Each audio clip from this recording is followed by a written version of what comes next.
സുഹൃത്തുക്കളെ എല്ലാവർക്കും നമസ്കാരം. ഞാൻ ഇതിനു മുൻപ് മാർക്ക് ചെയ്യുമ്പോൾ അതിന്റെ ആ മാർക്കിംഗ് 2 വശത്തും കാണുന്നതിന് വേണ്ടിയിട്ടുള്ള ഒരു ട്രേസ് പേപ്പർ പരിചയപ്പെടുത്തി തന്നിരുന്നു. മാർക്കിംഗ് പേപ്പർ, ഇതുപോലുള്ള പേപ്പർ. അത് നമ്മൾ 20/10/25 എടുത്തൊരു പേപ്പറാണ് നമ്മൾ കാണിച്ചിരുന്നത്. ഇതിന്റെ ഈ പുറകുവശത്ത് നമ്മളൊന്നൊരു ഗ്ലേസിംഗ് പേപ്പർ കണ്ടിരുന്നു. അതെങ്ങനെയാണ് അതിന്റെ ഇത് കേടുവരാതെ ഈ പേപ്പർ നമ്മൾ ഈ 2-3 മാസക്കാലൊക്കെ ഉപയോഗിക്കുക എന്നുള്ളതിനെ കുറിച്ചുള്ളൊരു വീഡിയോ ആണ്. അതിന് മുൻപും നമ്മൾ വേറൊരു വീഡിയോ ഇട്ടിരുന്നത് നമ്മൾ ഈ നമ്മുടെ ഡ്രസ്സിലുള്ള പൊടികളൊക്കെ എങ്ങനെ എടുക്കാം എന്നുള്ളത് ഈ ഒരു ടേപ്പ് വെച്ചിട്ടുള്ള ഒരു വീഡിയോ ഇട്ടിട്ടുണ്ട്. കണ്ടിട്ടില്ലാത്തവർ അതൊന്ന് കാണുക. വളരെ രസകരമായിട്ടുള്ള ചെറിയൊരു ടിപ്സാണത്. ഡ്രസ്സിലെ പൊടികളൊക്കെ എടുക്കുന്ന ഒരു വീഡിയോ ഇട്ടിട്ടുണ്ടായിരുന്നു. ഞാനത് ഒന്ന് കണ്ടു നോക്ക്. ഈ ഷീറ്റിന്റെ ഇതാണ് ഇതിന്റെ നല്ല ഭാഗം എന്ന് പറഞ്ഞാൽ ഇതിലൊരു പൗഡർ കോട്ടാണ്.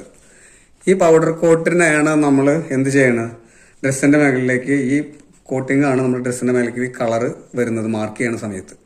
മാർക്ക് ചെയ്യുന്നതിന്റെ ഒരു വീഡിയോ ഞാൻ ശേഷം ഇടാം, അപ്പൊ നിങ്ങൾക്ക് മനസ്സിലാവും. ഇനി ഇത് പേപ്പർ കേട് വരാതിരിക്കാൻ വേണ്ടി നമ്മൾ എന്ത് ചെയ്യണം, ഇതിനെങ്ങനെ വെച്ചിട്ട് നമ്മൾ ഈ നമ്മുടെ ടേപ്പ് ഉണ്ടല്ലോ, നമ്മൾ നേരത്തെ പറഞ്ഞ ഈ ടേപ്പിനെ വലിച്ചു വെച്ച് എന്ത് ചെയ്യണം, ഇതിന്റെ മേലെ ഇങ്ങനെ ഒട്ടിച്ചു കൊടുക്കണം. ഒട്ടിക്കുമ്പോൾ ചുളിയാതിരിക്കാൻ വേണ്ടി ശ്രദ്ധിക്കുക. ഇങ്ങനെ കൈ കൊടുത്താൽ അത് അധികം ചുളിയില്ല.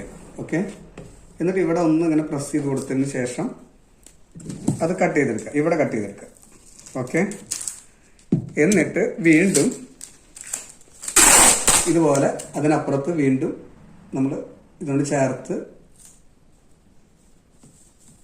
തുടർച്ചയായിട്ട് ഇങ്ങനെ ഒട്ടിച്ചു പോകും.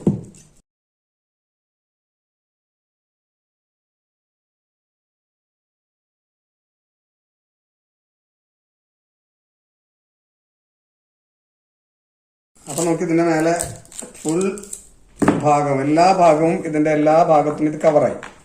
ഇനി എന്ത് ചെയ്യണം, മെല്ലെ ഇതിന് പറിച്ചെടുക്കുക. ഓക്കെ, പറിച്ചെടുത്തതിന് ശേഷം നമ്മൾ എന്ത് ചെയ്യണം, ഇങ്ങനെ വെച്ചിട്ട് ഇതിന്റെ പറിച്ചെടുത്ത ഭാഗത്ത് ഇത് കട്ട് ചെയ്തെടുക്കുക. ഇതിനോട് ചേർത്ത്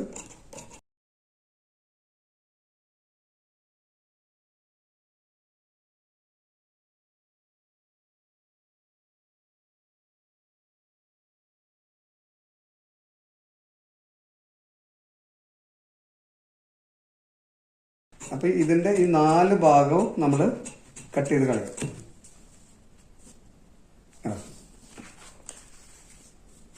ഇനി ഇത് അങ്ങനെ കേട് വന്നാൽ പോകില്ല. ഓക്കെ.